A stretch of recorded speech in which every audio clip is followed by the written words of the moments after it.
নমস্কার। আজ আমাদের বিবাহ বার্ষিকী। এই নিয়ে একটি ছোট্ট কবিতা লিখেছি আমি। কবিতাটি হলো: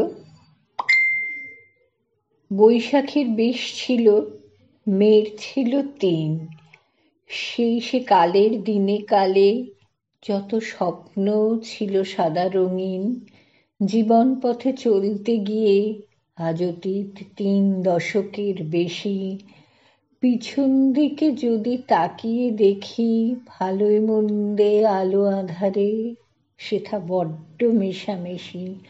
সুখ দুঃখের মেল বাঁধনে কাটলো জীবন বেলা। ভূমিতে আজ পড়ে থাক যা কিছু অবহেলা। অবহেলাকে ভুলুণ্ঠিত করে যে জীবন এগিয়ে চলে, জীবন দেবতা তারে সাজান তারই গাঁথা জয়মাল্যে।